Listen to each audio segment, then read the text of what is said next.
पूर्ण होत नाही असं शास्त्रे सांगते। आणि संत आणि गुरु या दोन्हीची व्याख्या जर केली तर एकच होऊ शकते। संतापासूनच गुरु निर्माण होतात, जसं कोणी आज्ञानी माणसाला गुरु करता येईल का? संत आणि गुरुची व्याख्या एकच होऊ शकते। गुरुपाशी होऊन चाकर राही निरंतर गुरु भक्ता, हाती घेऊन विवेकाचा भाला, आणि करावे ते हल्ला वासनेवरी। अरे फोडून क्रोधासी छेदी अहंकारासी, काम वासनेला बंद करी। हे जे आपले वाईट विकार जे आपल्या शरीरामध्ये आहेत, म्हणून महाराज म्हणतात, काय म्हणतात हो? विवेकाचा विचाराचा भाला हातामध्ये घे आणि वाईट वरतीवर त्याचा हल्ला कर म्हणते। आणि जे काही आपला अहंकार क्रोध आहे याला जाळून टाक, आणि काम वासना नावाची जे तुझ्यामध्ये अवगुण आहे तर त्याला दूर कर म्हणतात। आता इतिहासामध्ये ग्रंथामध्ये या काम वासनेनं किती महामा अशा ज्ञानिवंताचा आणि महात्म्याचा नायनाट झालेला आहे। ते लंकेचे रावण, सोन्याची ज्याची लंका होती, आणि रावण हा एवढा विद्वान असा व्यक्ती त्या त्रेतायुगामध्ये नव्हता म्हणून शास्त्र सांगते। तर एवढा विद्वान होता, त्याचा एक प्रमाण सांगतो तुम्हाला। एका राजाच्या ते यज्ञ मांडला होता, आणि असे महान असे ऋषीच्या यज्ञाला आहुती टाकण्यासाठी आले होते, आणि मंत्रातून अग्नी असा पेटवायचा होता, तर कोण्याच ऋषीने त्या अग्नी पेटायला तयार नव्हता। काय करावं म्हणले, आता यज्ञाला तर सुरुवात होणार, अग्नी तर पेटना झालाय।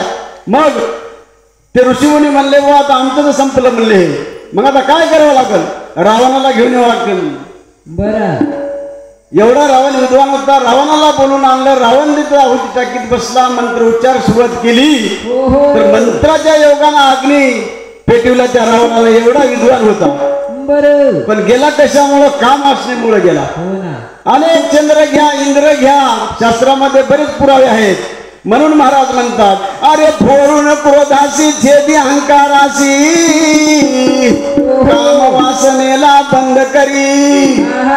अरे अंतरी बाहेरी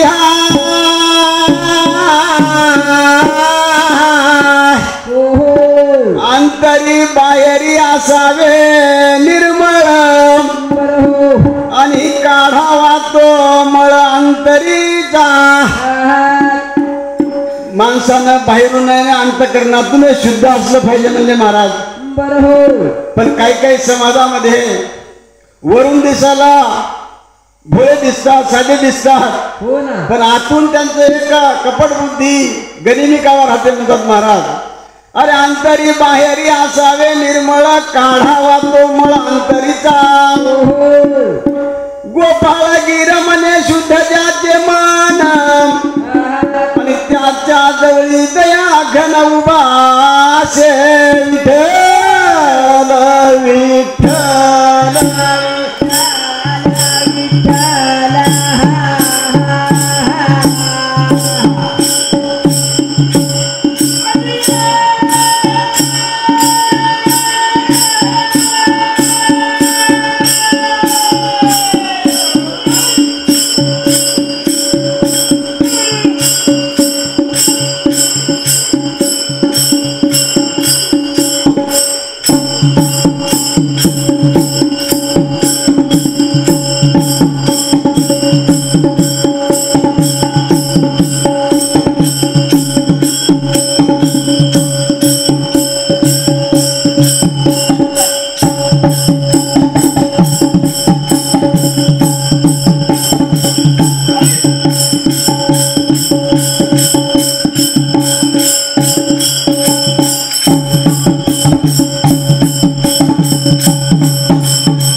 या